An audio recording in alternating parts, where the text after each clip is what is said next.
स्वागत है आपका डिस्कवर उत्तराखंड 24 न्यूज़ पर और यूके 24 सक्सेस सीरीज में। आज मेरे साथ में एक स्टूडेंट हैं और स्टूडेंट के साथ साथ में आप एक क्रिकेटर भी हैं, गौरी गोसाई। और अभी हाल ही में उत्तराखंड के वुमेन्स का जो अंडर 15 में क्रिकेट टूर्नामेंट के आयोजित किया गया था, उसमें गौरी का चयन हुआ और वहाँ पे उनका मैच भी उनके रहे। तो मैं बातचीत करूंगा गौरी से कि किस तरह से उनकी क्रिकेट में यात्रा रही, कब से उन्होंने क्रिकेट खेलना स्टार्ट किया, कहाँ कहाँ पे वो क्रिकेट खेले, सारी बातचीत मैं करूंगा। और स्टूडेंट की इस तरीके की सक्सेस स्टोरी हम लोग लगातार आपको दिखाते रहते हैं ताकि और स्टूडेंट भी मोटिवेट हों। सबसे पहले गौरी, आपका बहुत बहुत वेलकम है हमारे साथ में।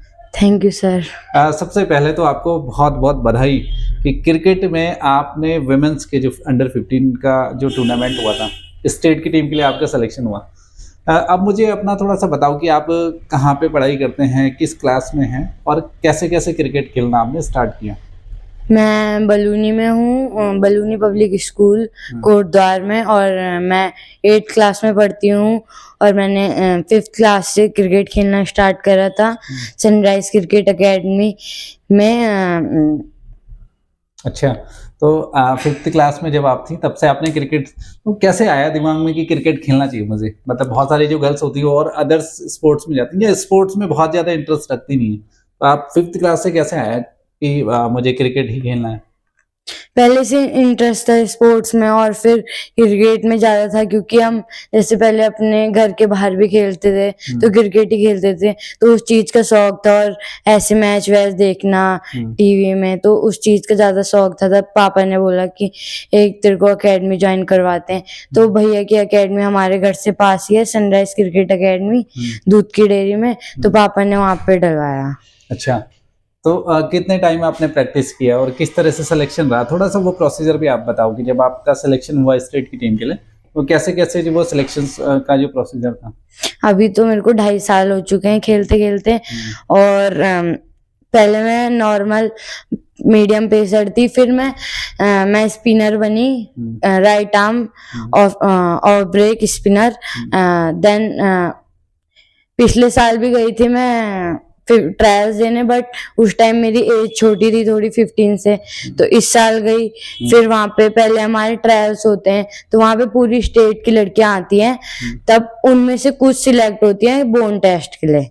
बोन टेस्ट में आपकी हड्डियां देखी जाती है कि एज से बड़ी तो नहीं है, क्योंकि अगर बड़ी हो तो मतलब बच्चों ने एज बढ़ा दी है खेलने के लिए। उसके बाद बोन टेस्ट में हुए थे हमारे 33 बच्चे सिलेक्ट। फिर हमारे ट्रायल मैचेस हुए, उसमें देखा गया कि मैचेस में कौन कैसा खेल रहा है, कौन कैसा परफॉर्म कर रहा है। फिर वहाँ पे 2 मैच हुए, देहरादून में हुए थे, छिदरवाला में आयुष क्रिकेट एकेडमी में।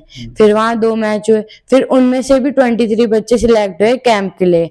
फिर वहाँ पे हमारा माम्स क्रिकेट एकेडमी में 6 दिन का कैंप हुआ था। अच्छा, जिसमें पूरी एक टीम सिलेक्ट होनी थी।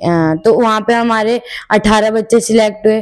फिर वो हमें उन्होंने कपड़े वपड़े एसोसिएशन के कपड़े दिए, बैग दिया, किट बैग दिया, और तब ऐसे ऐसे फिर हम एक दिन छोड़ के उड़ीसा गए। अच्छा, तो उड़ीसा में आप जब गए स्टेट में, तो कितनी जो लड़कियां थी आपके साथ में स्टेट की टीम में, और किस किस तरह से वहाँ पे एक्सपीरियंस रहा आपका?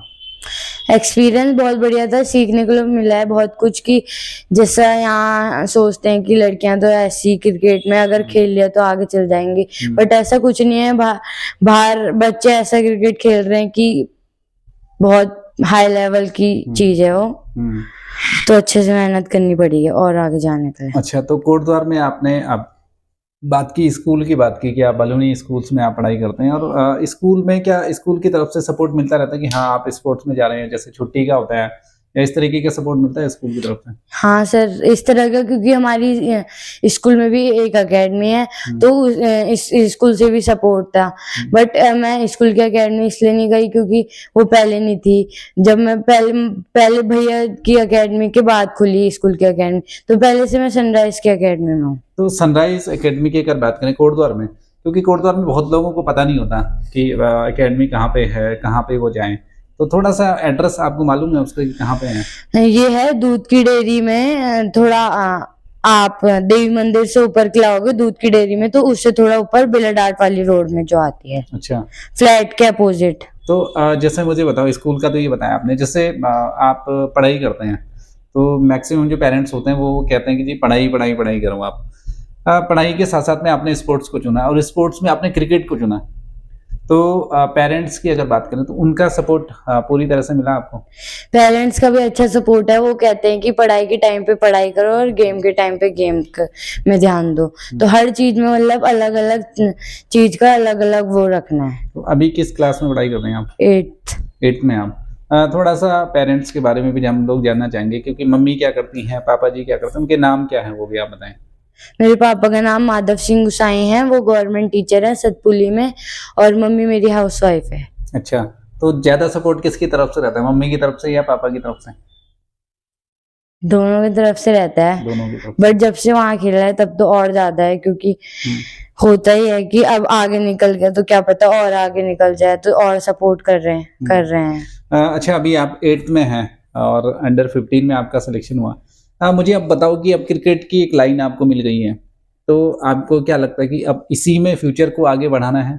हाँ, मेरे को इसी में फ्यूचर आगे बढ़ाना है, क्योंकि इसमें हम फिजिकल फिट भी रहते हैं और बहुत सारे आगे भी निकलते हैं तो नाम भी होता है। और उसके साथ पढ़ाई में भी मैं इतनी कमजोर नहीं हूँ कि मतलब कुछ भी नहीं करूंगी, लेकिन गेम्स में ज्यादा इंटरेस्ट है। गेम्स में आपको अच्छा लगता है। तो बहुत सारी गर्ल्स होती हैं ना जो कंफ्यूज होते हैं, क्योंकि 8th क्लास में आप आ गई हैं तो यहीं से कैरियर की स्टार्टिंग हो जाती है, फिर 9th में आप जाते हैं, फिर 12th क्लास तक, फिर उसके बाद कैरियर के लिए आप सोचते हैं। तो बात करें अगर यहाँ के जो गर्ल्स हैं, स्टूडेंट्स हैं कोटद्वार के, और आपकी एज की जो गर्ल्स हैं, उनके लिए क्या मैसेज आप छोड़ना चाहेंगे?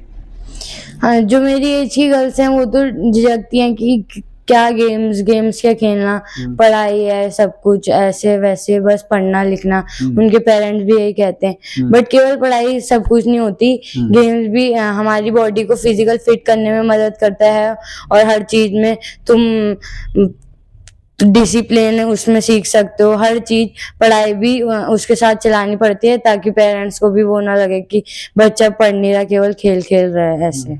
तो सबको, मतलब सबको तो नहीं, लेकिन आधे से ज्यादा लड़कियों को खेलना तो चाहिए, क्योंकि इसमें फ्यूचर भी और तुम वो भी कर सकते हो, आगे निकलेगा वो बच्चा। अच्छा, जैसे हम लोग कोटद्वार सिटी में रहते हैं, बहुत बड़ा शहर तो नहीं है ये, तो यहाँ पे क्या क्या फैसिलिटीज आपको लगती है कि और अच्छे से अगर हो जाए, तो अगर स्पोर्ट्स को लेकर के बात करें तो फिर और अच्छा हो जाएगा? क्या क्या फैसिलिटीज जैसे आपने महसूस करी होगी जब आप बाहर गए होंगे, तो आपको लगता होगा कि हाँ काश अगर ये भी हमारे शहर में होता तो शायद कुछ और अच्छा होता?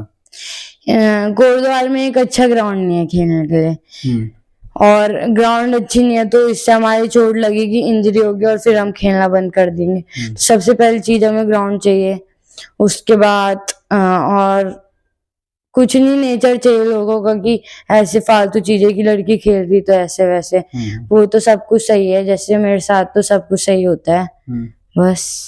साथ की जो फ्रेंड्स हैं, जब आप वहाँ पे सिलेक्शन हुआ आपका, तो फिर क्या क्या था उनका?